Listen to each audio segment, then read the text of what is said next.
Hi friends, ನಾನಿವತ್ತು ಎಲ್ರಿಗೂ ಕೂಡ ಆರೋಗ್ಯಕ್ಕೆ ತುಂಬಾ ಉಪಯೋಗವಾಗುವಂತಹ ಒಂದು ವಿಡಿಯೋ ಜೊತೆ ಬಂದಿದ್ದೀನಿ. ಸೊ ಅದೇನಪ್ಪ ಅಂದರೆ ಬೆಟ್ಟದ ನೆಲ್ಲಿಕಾಯಿ ರೆಸಿಪಿನ ನಾನು ನಿಮಗೆ ಈ ವಿಡಿಯೋದಲ್ಲಿ ಶೇರ್ ಮಾಡ್ತಾಯಿದ್ದೀನಿ. ಈ ಬೆಟ್ಟದ ನೆಲ್ಲಿಕಾಯಲ್ಲಿ ವಿಟಮಿನ್ ಸಿ ಅಂಶ ತುಂಬಾ ಜಾಸ್ತಿ ಇದೆ. ಹಾಗೆಯೇ ಎಲ್ಲ ಫ್ರೂಟ್ಸಿಗಿಂತನೂ ಈ ಬೆಟ್ಟದ ನೆಲ್ಲಿಕಾಯಲ್ಲಿ ಸುಮಾರು 20-30% ವಿಟಮಿನ್ ಸಿ ಜಾಸ್ತಿ ಇದೆ ಅಂತಲೇ ಹೇಳ್ಬೋದು. ಹಾಗೆ ಈ ಬೆಟ್ಟದ ನೆಲ್ಲಿಕಾಯಿನ ಯೂಸ್ ಮಾಡೋದ್ರಿಂದ ಬ್ಲಡ್ ಕೊಲೆಸ್ಟ್ರಾಲ್ ಲೆವೆಲ್ನ ಕಡಿಮೆ ಮಾಡುತ್ತೆ. ಹಾಗೆ ಇದು ಶುಗರ್ ಅಥವಾ ಏನು ಡಯಾಬಿಟಿಸ್ ಮಿಲಿಟಸ್ ಅಂತೀವಿ ಅವರಿಗೂ ಕೂಡ ಇದು ಆರೋಗ್ಯಕ್ಕೆ ತುಂಬಾ ಒಳ್ಳೆ ಫುಡ್ ಆಗಿರುತ್ತೆ. ಸೊ ಈ ಬೆಟ್ಟದ ನೆಲ್ಲಿಕಾಯಿ ಸ್ವಲ್ಪ ಒಗ್ರಿರೋದ್ರಿಂದ ಡೈರೆಕ್ಟಾಗಿ ಯೂಸ್ ಮಾಡೋದು ಸ್ವಲ್ಪ ಕಷ್ಟ ಅಂತ ಅನ್ಕೊತೀನಿ. ಸೊ ಹಾಗಾಗಿ ನಾವು ಈ ರೀತಿಯಿಂದ ಬೆಟ್ಟದ ನೆಲ್ಲಿಕಾಯಲ್ಲಿ ಜ್ಯೂಸ್ ಮಾಡಿರ್ಬೋದು, ಅಥವಾ ಬೆಟ್ಟದ ನೆಲ್ಲಿಕಾಯಿ ತಂಬುಳಿ ಇರ್ಬೋದು, ಅಥವಾ ಬೆಟ್ಟದ ನೆಲ್ಲಿಕಾಯಿನ ಚಟ್ನಿ ಮಾಡೋದ್ರಿಂದ ತುಂಬಾ ಈಸಿಯಾಗಿ ನಾವು ತಿನ್ಬೋದು. ಹಾಗಿದ್ರೆ ಬನ್ನಿ ಫ್ರೆಂಡ್ಸ್, ಈ ಬೆಟ್ಟದ ನೆಲ್ಲಿಕಾಯಿ ಚಟ್ನಿನ ಯಾವ ರೀತಿಯಾಗಿ ಮಾಡೋದು ಅಂತ ನಾನು ನಿಮಗೆ ಶೇರ್ ಮಾಡ್ತಾ ಇದ್ದೀನಿ.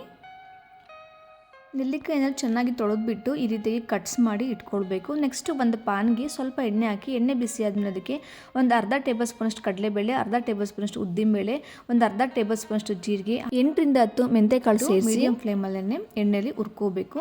ಸೊ ಸ್ವಲ್ಪ ಕಲರಲ್ಲಿ ಚೇಂಜ್ ಆದಮೇಲೆ ಇದಕ್ಕೆ ಒಂದು 2 ಗಡ್ಡೆಯಷ್ಟು ಬೆಳ್ಳುಳ್ಳಿನ ಸೇರಿಸ್ಬಿಟ್ಟು ಹುರಿದಿಟ್ಕೊಳ್ಬೇಕು. ನೆಕ್ಸ್ಟ್ ಇದಕ್ಕೆ ಖಾರಕ್ಕೆ ತಕ್ಕಷ್ಟು ಒಂದು 7-8 ಹಸಿಮೆಣಸಿನ್ಕಾಯಿನೂ ಕೂಡ ನಾನಿಲ್ಲಿ ಸೇರಿಸ್ತಾ ಇದ್ದೀನಿ. ಇದನ್ನು ಕೂಡ ಎಣ್ಣೆಯಲ್ಲಿ ನಾವು ಫ್ರೈ ಮಾಡ್ಕೋಬೇಕು. ನೆಕ್ಸ್ಟ್ ನಾನೇನು ಕಟ್ ಮಾಡಿ ಇಟ್ಕೊಂಡಿರುವಂಥ ಬೆಟ್ಟದ ನೆಲ್ಲಿಕಾಯಿ ಇದೆ. ಸೊ ಈ ಬೆಟ್ಟದ ನೆಲ್ಲಿಕಾಯಿನ ಕೂಡ ನಾನು ಇದರಲ್ಲೇ ಸೇರಿಸ್ಬಿಟ್ಟು ಮೀಡಿಯಂ ಫ್ಲೇಮಲ್ಲೇ ಫ್ರೈ ಮಾಡ್ಕೊಳ್ತಾ ಇದ್ದೀನಿ. ಹಾಗೆ ಇದಕ್ಕೆ ಸ್ವಲ್ಪ ಅರಿಶಿನ ಪುಡಿನೂ ಕೂಡ ಸೇರಿಸ್ಕೊಂಡ್ಬಿಟ್ಟು ಫ್ರೈ ಮಾಡಬೇಕು. ಸೊ ಈ ಬೆಟ್ಟದ ನೆಲ್ಲಿಕಾಯಲ್ಲಿ ನೀರಿನ ಅಂಶ ಇರಬಾರ್ದು. ಮುಂಚೆ ನಾವು ತೊಳೆದಿಟ್ಕೊಂಡು ಒಂದು ಕಾಟನ್ ಬಟ್ಟೆಲಿ ಒರೆಸ್ಬಿಟ್ಟು ಕಟ್ ಮಾಡ್ಕೊಳ್ಬೇಕು. ಇಲ್ಲಿ ನೋಡಿ ಫ್ರೆಂಡ್ಸ್, ಇದನ್ನು ಒಂದು 5 ನಿಮಿಷ ನಾವು ಬೇಯೋದಕ್ಕೆ ಬಿಡೋಣ. ಯಾಕಪ್ಪ ಅಂದರೆ ನೆಲ್ಲಿಕಾಯಿ ಸ್ವಲ್ಪ ಸಾಫ್ಟ್ ಆಗಬೇಕು. ಸೊ ಹಾಗಾಗಿ ನಾವು ನೀರನ್ನು ಹಾಕಬಾರ್ದು, ಎಣ್ಣೆಯನ್ನು ಸ್ವಲ್ಪ ಬೇಯೋದಕ್ಕೆ ಬಿಡೋಣ. ಇದಕ್ಕೆ ಒಂದು 7-8 ಕರ್ಬೇವು ಎಸಳನ್ನು ಕೂಡ ಸೇರಿಸ್ಬಿಟ್ಟು ಹಾಗೆ ಸ್ವಲ್ಪ ಇಂಗನ್ನು ಕೂಡ ಸೇರಿಸ್ತಾ ಇದ್ದೀನಿ. ಅದು ಸ್ವಲ್ಪ ಕಲರ್ ಚೇಂಜ್ ಆಗುತ್ತೆ, ಸಾಫ್ಟ್ ಆಗಿದೆ ಇಲ್ಲೋ ಅಂತ ನಮಗೆ ಗೊತ್ತಾಗುತ್ತೆ. ಅಲ್ಲಿವರೆಗೂ ಕೂಡ ನಾವು ಫ್ರೈ ಮಾಡ್ಕೋಬೇಕು. ಇಲ್ಲಿ ನೋಡಿರಿ ಫ್ರೆಂಡ್ಸ್, ಈ ರೀತಿಯಾಗಿ ಸ್ವಲ್ಪ ಸಾಫ್ಟ್ನೆಸ್ ಅಂತ ಅನ್ನಿಸ್ಕೋಬೇಕು. ಒಂದು 5-10 ನಿಮಿಷ ಬೇಯಿಸಿದ್ರೆ ಸಾಕಾಗುತ್ತೆ. ಫೈನಲಿ ನಾವು ಇದಕ್ಕೆ ಸ್ವಲ್ಪ ಕೊತ್ತಂಬರಿ ಸೊಪ್ಪನ್ನು ಕೂಡ ಸೇರಿಸ್ಬಿಟ್ಟು ಫ್ರೈ ಮಾಡ್ಕೊಳ್ತಾ ಇದ್ದೀನಿ.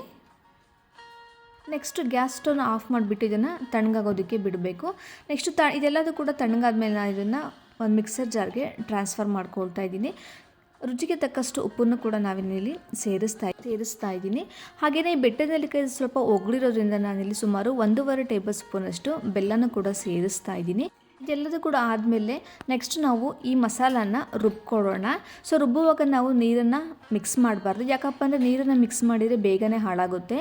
ಸೊ ಈಗ ನೀರನ್ನು ಮಿಕ್ಸ್ ಮಾಡದೆ ನಾವು ಯೂಸ್ ಮಾಡಿದರೆ 4-5 ದಿನ ನಾವು ಹೊರಗಡೆನೇ ಇಟ್ಬಿಟ್ಟು ಯೂಸ್ ಮಾಡ್ಬೋದು. ಇಲ್ಲಿ ನೋಡಿ ಫ್ರೆಂಡ್ಸ್, ಬೆಟ್ಟದ ನೆಲ್ಲಿಕಾಯಿ ಚಟ್ನಿ ರೆಡಿ ಇದೆ. ಈ ಚಟ್ನಿನ ಇಮ್ಯುನಿಟಿ ಬೂಸ್ಟರ್ ಚಟ್ನಿ ಅಂತಲೂ ಕೂಡ ಹೇಳ್ಬೋದು. ಯಾಕಪ್ಪ ಅಂದರೆ ನಾನು ಮುಂಚೆನೇ ಹೇಳಿದ್ದೀನಿ. ಸೊ ಇದರಲ್ಲಿ ವಿಟಮಿನ್ ಸಿ ತುಂಬ ಜಾಸ್ತಿ ಆಗಿದೆ. ನೀವು ಕೂಡ ಈ ಬೆಟ್ಟದ ನೆಲ್ಲಿಕಾಯಿ ಚಟ್ನಿನ ಒಮ್ಮೆ ಟ್ರೈ ಮಾಡಿ. ಹಾಗೆ ಫ್ರೆಂಡ್ಸ್, ನೀವು ನನ್ನ ಚಾನಲ್ನ ಫಸ್ಟ್ ಟೈಮ್ ನೋಡ್ತಾ ಇದ್ದರೆ ಪ್ಲೀಸ್ ಲೈಕ್ ಮಾಡಿ, ಕಮೆಂಟ್ ಮಾಡಿ, ಹಾಗೆ ಸಬ್ಸ್ಕ್ರೈಬ್ ಮಾಡೋದನ್ನು ಮರಿಬೇಡಿ. ಧನ್ಯವಾದಗಳು.